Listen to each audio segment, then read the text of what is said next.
আসসালামু আলাইকুম রহমতুল্লাহ, আশা করি ভালো আছেন। আপনারা নিশ্চয়ই জানেন এগুলোর নাম হচ্ছে অর্বরই।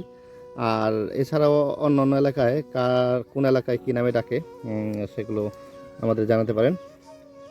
এই অর্বরইটা অনেক টেস্টি। যাদের মুখে পানি চলে আসতেছে তারা ইচ্ছা আমাদেরকে কমেন্টস করে জানান। এই গাছটা দেখছেন মাটির সাথে, এই যে দেখেন, এটা ইনশাল্লাহ এটা আরেকটা মুখে পানি আনার মতো একটা ফল। আশা করি আপনারা বুঝতে পারছেন এই ফলটা কি হতে পারে। কত ছোট গাছে মাশাল্লাহ এই ফলটা ধরছে। এটা নটকা যে যেটা বলেন।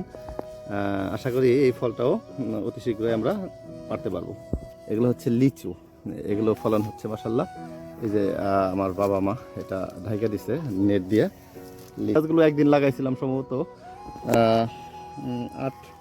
7-8 বছর আগে হবে। এই গাছগুলোতে মাশাল্লাহ ফলন দেখে খুব ভালো লাগছে। এছাড়া আছে অর্বরই, আমলকি, নটকল, করমজা। নতুন পেঁপে গাছে ফুল দেখা দিচ্ছে। এটা হচ্ছে নতুন প্রজেক্ট। পেঁপে গাছগুলো আসলে রিস্কি পেঁপে গাছ করা। তো লেবু গাছ, পেঁপে গাছের ভিতরে সজনে দেখেন মাশাল্লাহ অনেক সুন্দর সজনে ধরেছে। লেবু বাগান, এই লেবু বাগানেও ছোট ছোট গাছে মাশাল্লাহ ভালো ভালো লেবু আসতেছে দেখেন। ওয়াও, এই ছোটো ছোটো গাছ গত বছর লাগাইছি।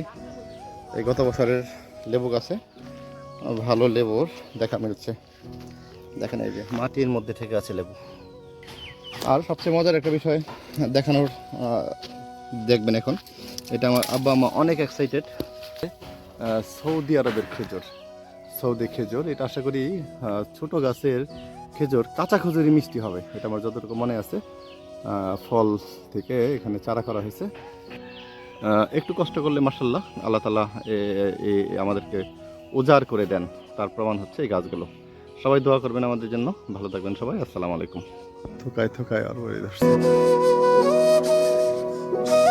বাহ